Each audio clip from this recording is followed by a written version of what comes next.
नमस्कार, झारखंड समाचार में आप सबका स्वागत है। आइए जानते हैं सुबह से लेकर शाम तक की तमाम बड़ी खबरों को। इससे पहले चैनल को सब्सक्राइब नहीं किया है तो प्लीज चैनल को सब्सक्राइब कर बेल आइकन को प्रेस कर दीजिए ताकि खबरों का अपडेट आपको मिलता रहे।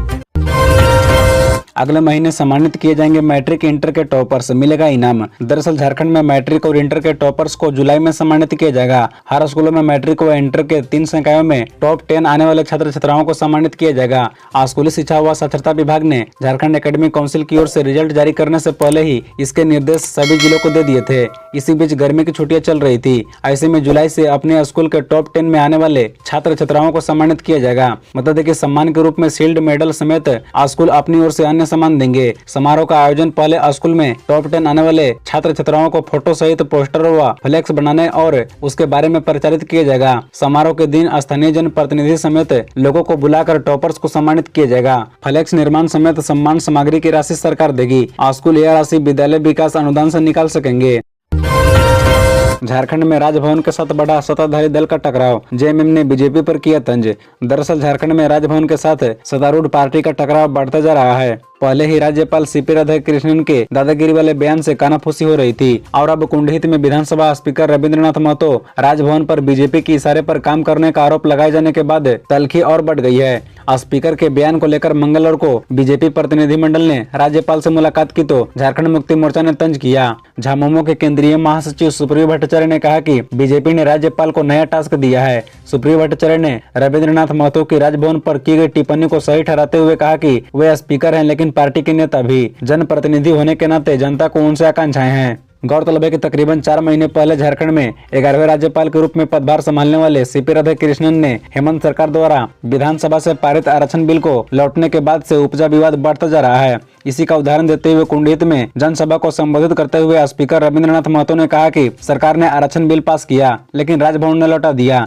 राजभवन द्वारा 1932 के खतियान पर आधारित स्थानीयता विधेयक और सरना धर्म कोड आधारित बिल को भी लौटा दिया गया। उन्होंने कहा कि जनता को समझना होगा कि कौन दुश्मन है और कौन दोस्त। उन्होंने कहा कि ऐसा लगता है कि राजभवन बीजेपी के इशारे पर काम कर रहा है।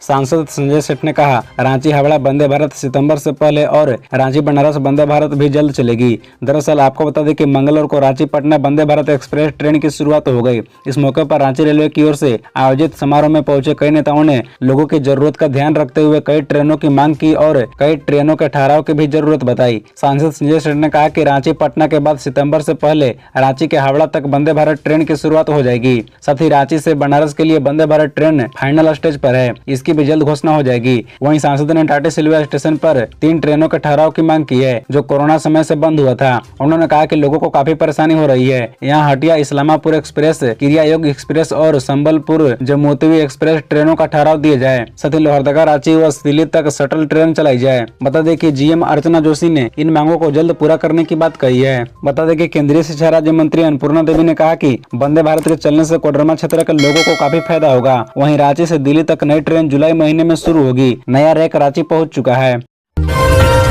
सीएम हेमंत सोरेन 500 युवक युवतियों को देंगे नियुक्ति पत्र, तैयारी पूरी। दरअसल मुख्यमंत्री हेमंत सोरेन बुधवार को यानी आज नर्सिंग, आईटीआई, कौशल कॉलेज और कल्याण गुरुकुल के 500 छात्र छात्राओं को नियुक्ति पत्र सौंपेंगे। कार्यक्रम आईटीआई कौशल कॉलेज नगरा टोली में होगा। मौके पर मुख्यमंत्री आईटीआई कौशल कॉलेज के अंतर्गत कुलिनरी विभाग के छात्राओं के द्वारा संचालित सेवा कैफे का भी उद्घाटन करेंगे।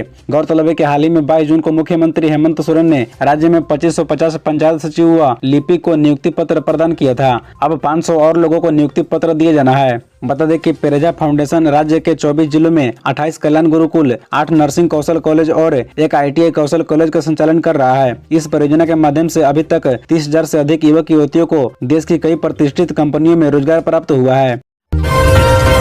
टेंडर कमीशन घोटाला, मंगलवार से ईडी ने लिया है तीनों को 5 दिन की रिमांड पर। दरअसल टेंडर कमीशन घोटाले में कार्य विभाग के निलंबित मुख्य अभियंता वीरेंद्र राम के 3 सहयोगी नीरज मित्तल, ताराचंद व राम प्रकाश भटिया से मंगलवार को ईडी ने पूछताछ शुरू की। इससे पहले सुबह 11:30 बजे ईडी ने तीनों को हटवार जेल से 5 दिन की रिमांड पर लिया।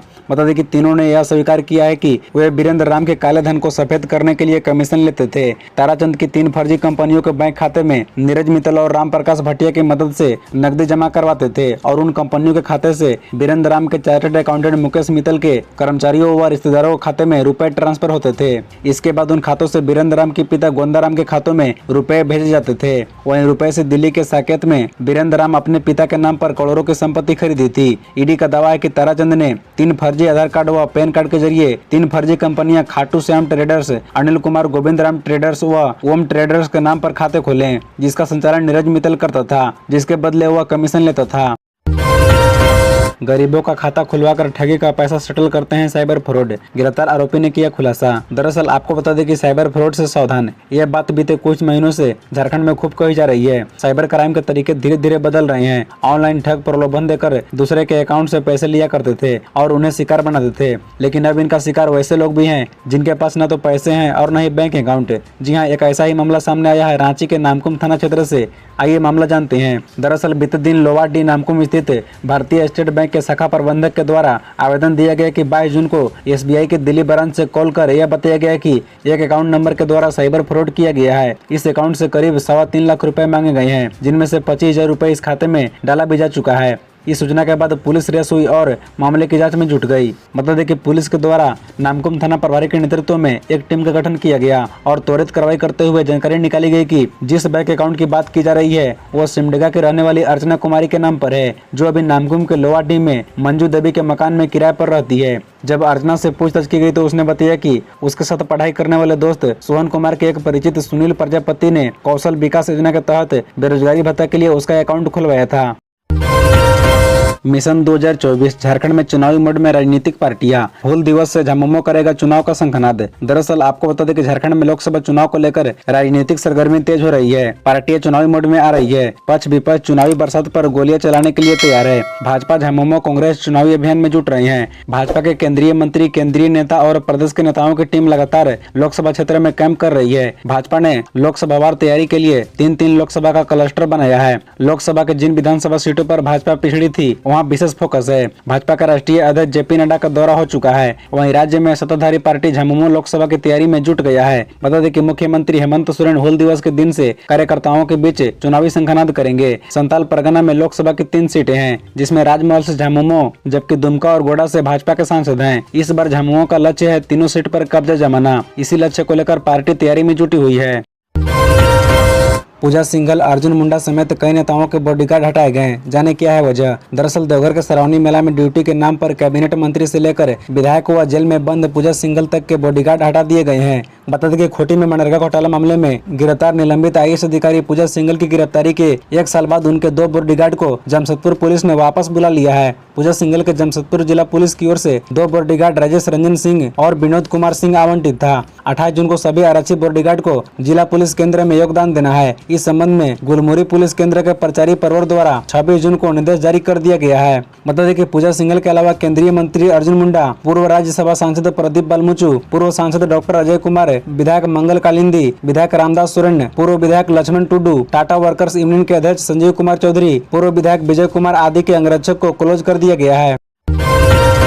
3 दिनों में 1000 लाइट लगाएगा देवघर नगर निगम। अनुभवी सिटी मैनेजर की भी होगी तैनाती। दरअसल देवघर में सरावनी मेले की तैयारी जोरों पर है। श्रद्धालुओं को बेहतर सुविधा मिले, इसके लिए प्रशासन हर संभव कोशिश कर रहा है। इसी के मद्देनजर नगर आयुक्त शैलेंद्र कुमार लाल ने बिजली और सफाई विभाग की समीक्षा बैठक की। इसमें सफाई विभाग को 5 दिवसीय व बिजली शाखा को 3 दिवसीय विशेष अभियान चलाने का निर्देश दिया।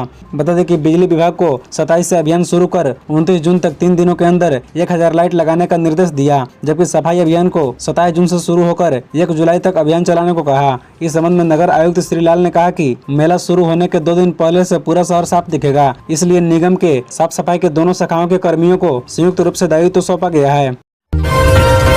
पटना से रांची पहली बार पैसेंजर लेकर पहुंची वंदे भारत ट्रेन, यात्रियों में दिखा खास उत्साह। दरअसल रांची पटना वंदे भारत ट्रेन बुधवार से नियमित रूप से चलने लगी है। पटना से चलकर यह ट्रेन दोपहर 1 बजे पहली बार रांची रेलवे स्टेशन पर पैसेंजर लेकर पहुंची। स्टेशन पहुंचने के साथ ही ट्रेन के साथ सेल्फी लेने वालों की होड़ लग गई। तो वहीं इस ट्रेन से पहली बार यात्रा करने वाले लोग भी बेहद उत्साहित दिखे और इंडियन रेलवे की जमकर तारीफ की। इस दौरान एक यात्री ने प्रभातखबर.com से अपनी जर्नी के अनुभव को साझा करते हुए बताया कि उनके लिए सफर बेहद शानदार रहा। साथ ही यात्रा के दौरान मिलने वाले भोजन की क्वालिटी की भी तारीफ की। बता दें कि वहीं वंदे भारत ट्रेन के चालक ने यात्रियों से अपील की है कि वे ट्रेन की संपत्ति को किसी तरह से नुकसान न पहुंचाए और सफर का आनंद ले। उन्होंने कहा कि ट्रेन में यात्रियों को कई बेहतर क्वालिटी दी गई है। सेफ्टी और आराम दोनों के हिसाब से यात्रियों के लिए ये सुविधा काफी बेहतरीन है। वहीं एक अन्य यात्री ने बताया कि अन्य ट्रेन के मुकाबले में यह बेहद शानदार और सुविधाजनक है। ट्रेन की गति भी शानदार है। खबरों से जुड़े रहने के लिए चैनल को सब्सक्राइब, वीडियो को लाइक एवं एक दूसरे से शेयर जरूर करें। धन्यवाद।